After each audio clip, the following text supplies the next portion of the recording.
Today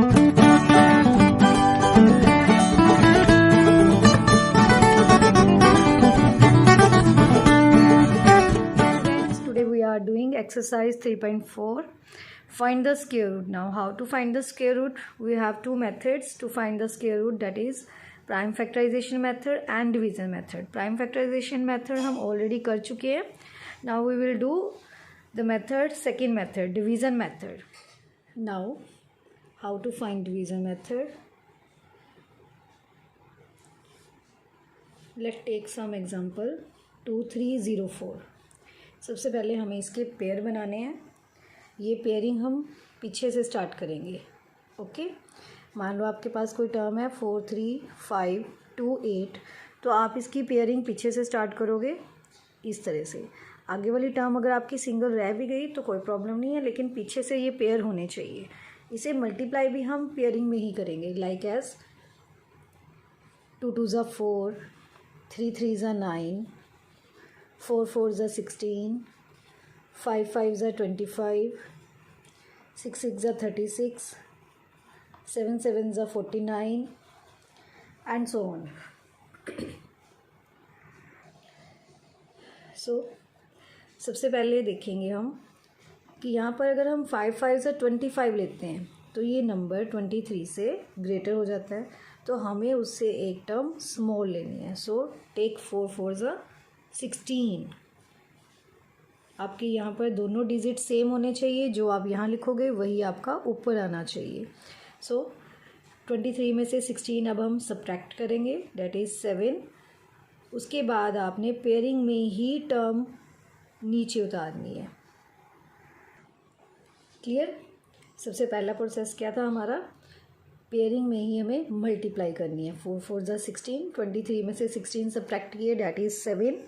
अब second process, यहाँ पर अब आपने इन दोनों को ऐड करना है. 4 + 4 डेट इज़ 8.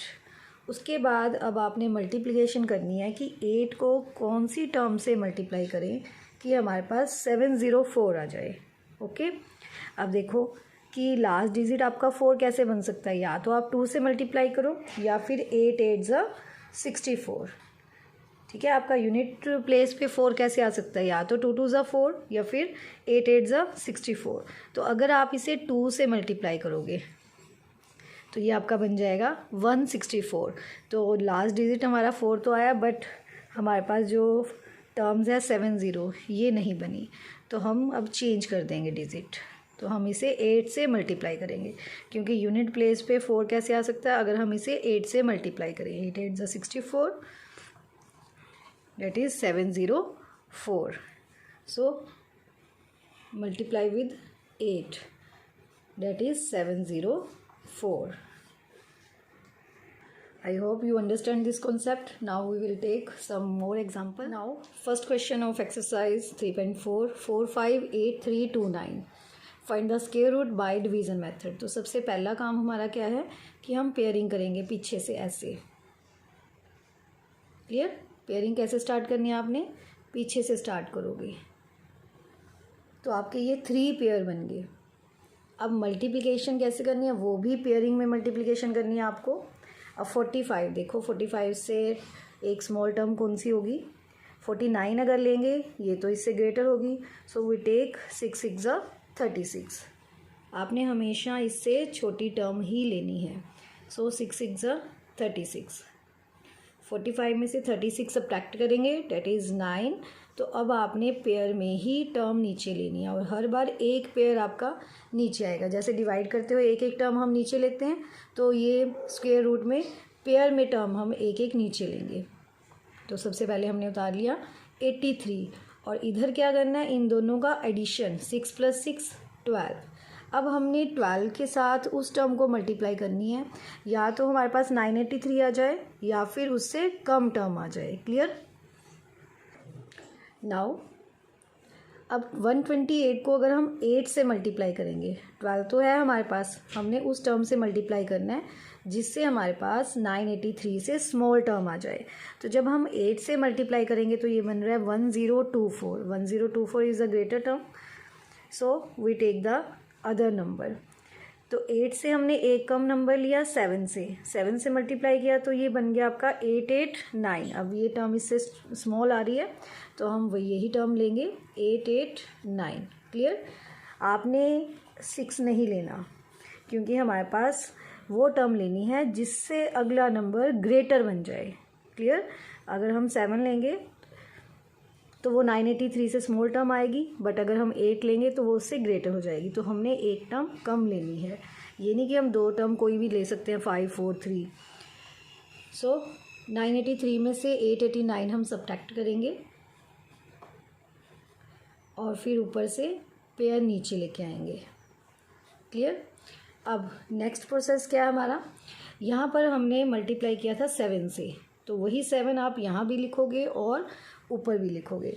अब 127 में 7 ऐड करेंगे। जो टर्म आप नया लेते जाओगे वही टर्म ऐड होती जाएगी। सबसे पहले हमने किया था 6 + 6 12, उसके बाद हमने 7 से मल्टीप्लाई किया तो 7 दोनों साइड लिखोगे आप।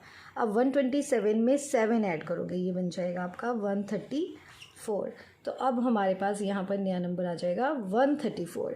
अब 134 के साथ हमें उस टर्म को मल्टीप्लाई करना है जिससे ये पूरा 9429 कैंसिल हो जाए। अब यहाँ पर इसके लिए हम क्या हेल्प लेंगे, यहाँ से हेल्प लेंगे। या तो 3 3 = 9, लास्ट आपका यूनिट प्लेस पर 9 कैसे आता है, या तो 3 से मल्टीप्लाई करने पर आएगा और फिर 7 7 = 49। तो यूनिट प्लेस पर 9 आने के लिए या तो हम इस टर्म को 3 से मल्टीप्लाई करेंगे या फिर इस टर्म को हम 7 से मल्टीप्लाई करेंगे। क्लियर। अब अगर हम 3 से मल्टीप्लाई करेंगे इसे तो ये टर्म बन जाएगी 4029। अगर हम इसे 7 से मल्टीप्लाई करेंगे तो ये बन जाएगा 9429।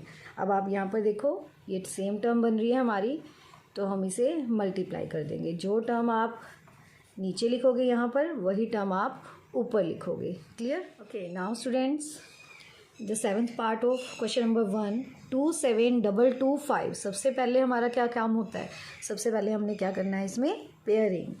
तो पेयरिंग पीछे से स्टार्ट करते हैं ऐसे। तो अब यहाँ पर हमारे पास कितने पेयर बन गए, देखो 1 2, लेकिन थर्ड क्या हो गया, थर्ड पेयर बन गया हमारा, लेकिन वो क्या हुआ, सिंगल टर्म। ठीक है। तो आगे आपकी सिंगल टर्म रह सकती है लेकिन पीछे से सिंगल नहीं होनी चाहिए। क्लियर। तो ये हमारे बन गए number of digits for square root. Clear. सबसे पहले हमें किससे मल्टीप्लाई करना है, 1 1 = 1, 2 2 = 4। 4 तो अब तुम्हारी जो टर्म है वो 2 से ग्रेटर होगी, तो हमें क्या लेना है 1। सो 2 में से 1 सब्ट्रैक्ट करेंगे, डेट इज़ 1। उसके बाद क्या करना होता है, हमें एक पेयर नीचे उतारेंगे 72, और इसके बाद 1 और 1 2। क्लियर। सबसे पहले क्या करना होता है, मल्टीप्लिकेशन। मल्टीप्लाई करने के बाद इधर क्या करेंगे, इन दोनों को ऐड करेंगे। अब यहाँ पर आ गया हमारे पास 2। अब 2 के साथ हम कौन सी टर्म मल्टीप्लाई करें वो इससे एक कम आ जाए। ठीक है, क्योंकि यहाँ पर अभी कटेगा तो है नहीं, क्योंकि ऊपर 25 भी दिया हुआ है। तो 25 आने पर ही ये टर्म कैंसिल होगी, तो ये कैंसिल तो नहीं होगी, लेकिन हम क्या करेंगे, उससे एक टर्म स्मॉल लेंगे। जैसे मैंने मल्टीप्लाई करके देखा, 2 यहाँ पर 2 था तो 2 तो हम लेंगे ही लेंगे, उसके साथ नया डिजिट लगाएंगे। तो जब हम 27 को 7 से मल्टीप्लाई करेंगे तो ये बन जाएगा आपका 189। अब 189 172 से ग्रेटर हो गया तो हम ये वाली टर्म नहीं लेंगे। अब हम क्या करेंगे, एक टर्म स्मॉल लेके देखेंगे। तो जब 26 को आप 6 से मल्टीप्लाई करोगे तो ये बन जाएगा आपका 156। Now we take 156। 156 कैसे बनाइए, 26 को 6 से मल्टीप्लाई करने पर, तो यहाँ 26 बनाएंगे और ऊपर 6 बनाएंगे। सो अवर नेक्स्ट प्रोसेस इज, सबसे पहले हम इन दोनों को सब्ट्रैक्ट करेंगे, उसके बाद ऊपर से एक पेयर नीचे ले आएंगे। हर बार आपने एक एक पेयर नीचे लेके जाना है। सो ऐड 26 विद 6, दैट इज़ 3 2। 26 में 6 ऐड करेंगे 32। यहाँ पर आपने क्या करना है, 26 के अंदर 6 को ऐड, जो नया डिजिट आया वो ऐड होगा इसके अंदर। अब 32, 3 2 के साथ कौन सी टर्म मल्टीप्लाई करें कि हमारे पास 1625 बन जाए। तो आपने देखना है कि सिर्फ 5 यूनिट प्लेस पर किस टर्म से मल्टीप्लाई करने पर आ सकता है, ओनली 5 से। इसलिए हम ट्राई नहीं करेंगे कि 4 या 6 7 8 ले ले, तो उससे कभी भी ये टर्म कैंसिल नहीं होगी। तो हम अब मल्टीप्लाई करेंगे 5 के साथ, वही टर्म नीचे और वही टर्म ऊपर। क्लियर? जब 5 से मल्टीप्लाई किया तो दोनों जगह आपका 5 होना चाहिए। जब आपने 6 से मल्टीप्लाई किया तो बोथ प्लेस पर 6 होना चाहिए। तो जब आप 325 को 5 से मल्टीप्लाई करोगे तो ये टर्म क्या बन जाएगी आपकी 1625। अब ये कैंसिल होगी, लास्ट में जाके ये कैंसिल हो जाएगी। So what is the square root of 27225? That is 165। 165 को 165 से मल्टीप्लाई करने पर नंबर बन जाएगा 27225। Now 13 part of exercise 3.4। सबसे फर्स्ट हम क्या करेंगे, पेयर बनाएंगे इसके। ठीक है, पेयर बनाने के बाद अब हमें पेयरिंग में ही मल्टीप्लिकेशन करनी है। लाइक एज 4 4 ज़ा 16, 5 5 ज़ा 25। अब 25 टर्म जो है 19 से ग्रेटर है तो हमें क्या लेना है 16। 4 4 ज़ा 16। सो सब्ट्रैक्ट 19 विद 16। 19 में से आप 16 सब्ट्रैक्ट करोगे तो ये आ जाएगा 3। और अब ऊपर से हम एक पेयर नीचे ले लेंगे। यहाँ पर 4 + 4 8। अब 8 को किससे मल्टीप्लाई करें कि यहाँ पर 336 के या तो नीचे वाली टर्म आ जाए या फिर सेम टर्म आ जाए। तो अब हम मल्टीप्लाई करेंगे। मल्टीप्लाई करने पर 6 कैसे आ सकता है, या तो 4 से मल्टीप्लाई करने पर या फिर 6 से मल्टीप्लाई करने पर। ठीक है, तो अब हम इसे 4 से मल्टीप्लाई करके चेक करेंगे। 4 से मल्टीप्लाई करेंगे तो ये आपका आ जाएगा 336। तो हमने इसको मल्टीप्लाई किया 4 के साथ, ये टर्म बन गई आपकी 336। ये तो यहीं कैंसिल होगी, बट अभी भी पेयर एक पड़ा है हमारे पास 0 0। क्लियर? तो अगर आपके पास 2 ज़ीरोज़ हैं तो आंसर में क्या आ जाएगा 1 0। कैसे आ जाएगी, हमने किए थे पेयर। अगर आपके पास इवन टर्म है तो 100 का पेयर क्या बनेगा 10 10 100। तो 2 0 में से 1 0 बाहर आ जाएगी। अगर यही टर्म हमारे पास 4 ज़ीरोज़ हो, लेकिन ये हम सिर्फ इवन में कर सकते हैं, तो अगर 2 ज़ीरोज़ हैं तो ये क्या बन जाएगा 100 × 100। तो 2 0 में 4 0 में से 2 ज़ीरोज़ बाहर आ जाएंगी। तो इट मीन डैट यहाँ पर 2 0 है तो हमारे पास क्या आ जाएगी 1 0। So what is the square root of 193600? That is 440। Now students 14th part 1 2 3 4 3 2 1। तो सबसे पहले हमने पीछे से पेयर स्टार्ट कर देने हैं इसकी। तो ये कितने बन गई टर्म्स, डिजिट्स कितने बन गए 1 2 3 4। अब सबसे पहले ये सिंगल टर्म है 1, तो 1 1 ज़ा 1, 1 से 1 कैंसिल किया, कैंसिल हो गया। ये ऊपर से उतारा हमने इसमें से 23। अब यहाँ पर 1 + 1 2, हर बार जो टर्म आती जाएगी उसे हम ऐड करते जाएंगे।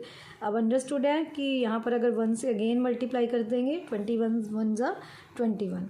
3 में से 1 सब्ट्रैक्ट किए 2। अब ऊपर से हम एक पेयर नीचे उतारेंगे 43।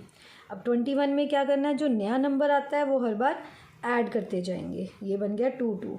अब 22 को किससे मल्टीप्लाई करें कि 243 से नीचे टर्म आए। अगर हम 2 से मल्टीप्लाई कर देंगे ये टर्म ग्रेटर हो जाएगी, तो हमें किससे मल्टीप्लाई करना है 1 से। 2 2 1।